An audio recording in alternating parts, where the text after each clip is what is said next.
Hello, this is Mr. Evilcheese, and this is my review of the WWE Defining Moments Razor Ramon figure. Now, this figure was sent to me by none other than Fu Manchu from Fu Reviews. So thanks a lot, Fu, for sending this for me, because I was looking for this thing.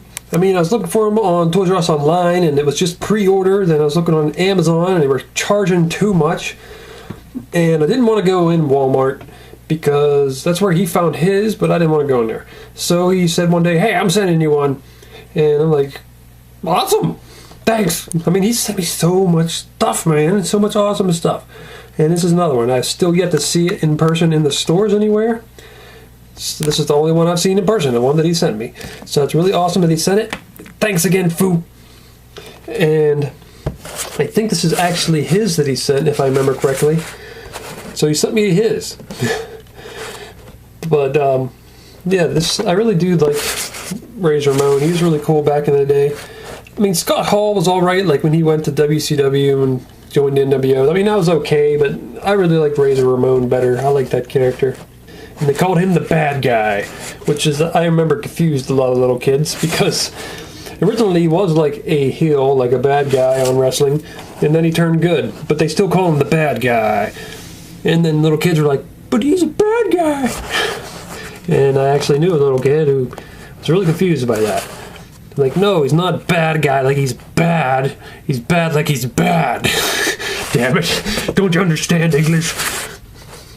But anyway, there's, similar to the Hulk Hogan Defining Moments that had like the ripped shirt back on the back, this has the chains wrapped around there with the little razor on it, which is really cool.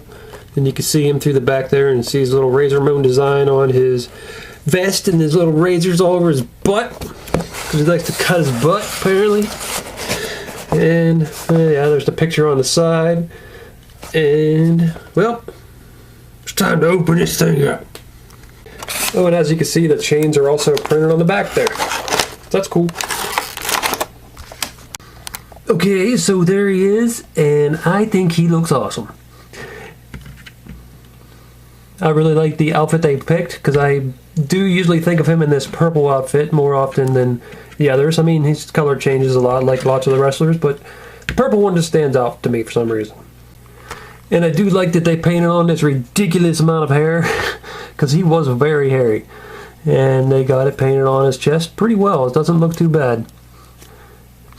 They should have gave him like real fur and just glued it to him. That would have been creepy as hell, but still. Been funny. But there, you can see his chain. They even put the little razor right on his chain. That's really awesome. I like the chain detail too. They're like really, really fine chain. It just looks pretty cool. And there's his head, which they did a really good job on that too.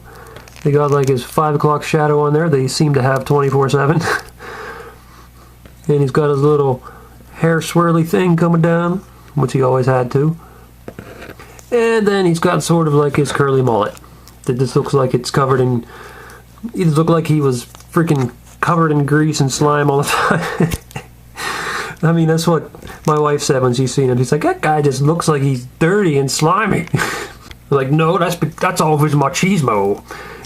That's how he gets all of his hair curl to come down like that, and he just covers himself in machismo. So, I like that they put the little razors all over the place, because he did have them all over. They got him right on his elbow pad, and they got him on his butt. They got him on his knee pads. Whoa. And then it says razor on the front of his shorts. Then on his back of his vest it says Razor Ramon. And I can't do the R thing. I can't roll R's or however. I can't do it. I think Fu did it in his review. And I think my wife can do it, Zombie Cat, but I cannot roll R's. I don't know how to do it, damn it. Well, here's a look at the Intercontinental Championship belt, which it looked pretty well done. I like it. And that was a big deal. That was like, there's several times where Intercontinental belt really seemed like a bigger deal than other times. And when Razor Ramon had it, that seemed like one of the times that was a big deal. It was pretty freaking cool when he won it, and there were some good matches involved with him being the champion. And I don't know, it was just awesome. And I really think Razor Ramon, if he would have stuck around and didn't go to WCW, he probably would have eventually been the world champion. Well, I'll do a couple little comparisons next to some other wrestling figures. Here he is next to one of his buddies, Shawn Michaels. I think they're pretty much enemies in the WWE, but in real life they're buddies, part of the Clique, the behind the scenes Clique thing. That just reminds me, I want to mention something. I didn't watch WrestleMania. However, I did watch on YouTube. I watched the Sting versus Triple H match just because that just seemed like a big deal with the Monday Night War thing. And I heard that Sting lost, and I just wanted to see, because I would have assumed he'd win. But I just thought that was weird. One thing that really bothered me about that was DX comes out and interferes, you know, and Shawn Michaels, they all come out to help Triple H, which makes sense, because they're all basically part of the DX and the Clique, or whatever. And then the NWO comes out. That would be Hulk Hogan, Kevin Nash, and Razor Ramon, Scott Hall. And they help Sting? I mean, Hulk Hogan maybe, he would help Sting or something? I don't know. But everybody knows, like even, except for maybe some newer fans, everybody knows that, you know, Scott Hall and Kevin Nash, Triple H, Shawn Michaels, they're part of the Clique. Like, you would just assume that they would have them help out Triple H. I mean, it sort of makes sense for Scott Hall and Kevin Nash because that's where they were part of the Wolfpack NWO, which Sting joined for a while.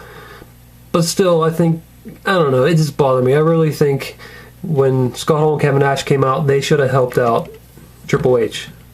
Somebody else could have came down and helped out Sting. I don't know, DDP or someone. Okay, but enough about that. So, yeah, there they are. I think, I don't know, is that the right height? I think he's a little, I mean, he is taller in the figure, but I think maybe he should be slightly taller, or maybe it should be the Shawn Michaels is shorter, I don't know. But that's still pretty close, I think. Oh, by the way, I don't have a Big Daddy Cool Diesel figure. I think they did make an Elite version of him, but I never got it. I've never even seen it. But if they were making another one of Defining Moments or something, I'll probably grab it. There he is next to another Clique member, Triple H. Hooah! It's weird with Triple H having short hair. Now here he is next to The Undertaker. And these two didn't really interact a whole lot, I don't think. Don't remember them having any matches or any really big ones or anything. But they were around at the same time in these costumes, and they're a really big part of WWE. This is all like pre-Attitude Era. Right before the Attitude Era started was when these two looked like this. So I figured I'd just show them together. And here he is next to another guy who's known for his machismo. The Macho Man, Randy Savage. Give me a hug! That's kind of funny because I don't think they ever had any storylines like that. They could have done that. Like, he's the Macho Man, he's the one talking about machismo. You think they'd have some kind of who's more macho type thing, but they never did that. I think at the time that Razor Ramon was big, Macho Man was just an announcer at the time, wasn't really wrestling. And then he left for WCW, so didn't really ever get to do anything with that. And then they both ended up in WCW, and then they both were on the NWO, so whatever. And here's one of his NWO buddies, Hulk Hogan. And I don't have any NWO versions, I just have this one, and the ones that Fu sent me, he's got like the red shirt on. But, yeah, there you go. I think they're pretty close to the same height, so it makes sense that they're the same height. And articulation is pretty good on these Elite figures and Defining Moment figures. He's got double jointed knees. The elbows, I think, are just single joint. It's kind of hard to tell because the... Oh, get over there. Can't move his freaking pad. Yeah, it's just a single joint. And it's hindered by the pads, but you can take them off if you really wanted. He moves at the wrist, the shoulders, a really good articulation. The chest he can move down. Ooh, that looks weird. Ugh. Oh, baby. Looks like a porn star. More than Val Venus. And then he can move there. The head can move around pretty well, but it's limited. It can't really go back because of his hair. But yeah, it's a really well articulated figure. Woohoo! You can make him do the razor's edge. There you go, it's something like that. Oh, I dropped them. Well, that happens a lot anyway. They escape that way. There you go, I did it. Well, this is Mr. Evilcheese, and this is my review of the awesome WWE Elite Defining Moments Razor Ramon figure sent to me by Fu. Fu said he got him at Walmart. I think he's online at Toys R Us. Probably Amazon. You're welcome, Mr. Evilcheese. Yes, you are very welcome. Douche-stick, shithead, what are you guys doing here? We stole that Razor Ramon figure from Fu Manchu and brought it here to you. Yeah, he's really cool. I really like his sideburns. He didn't even have to tape them on. He actually just grew them on. He's pretty cool. I had to tape mine on. Look at that. It's a terrible thing to have to do, but he just grows them on because he's manly. He's macho. And I really like that mullet. It is a fine mullet. One of the greatest mullets I have ever seen. Okay. Well, I thought Fu sent this to me, but I guess these guys stole him from Fu and brought him here. You guys are assholes. Now I gotta feel bad and guilty about this. Attack! The asshole amigos strike again! Ray Tampanero Jr. is taking over this video. No, you're not. This is Mr. Evilcheese. Thanks for watching and goodbye. Whoa, watch out with that chainsaw. Ah. Hey, yo. Adrian, I did it. You want a piece of the bad guy, Adrian? Hey, don't you be talking about my Adrian. Rambo?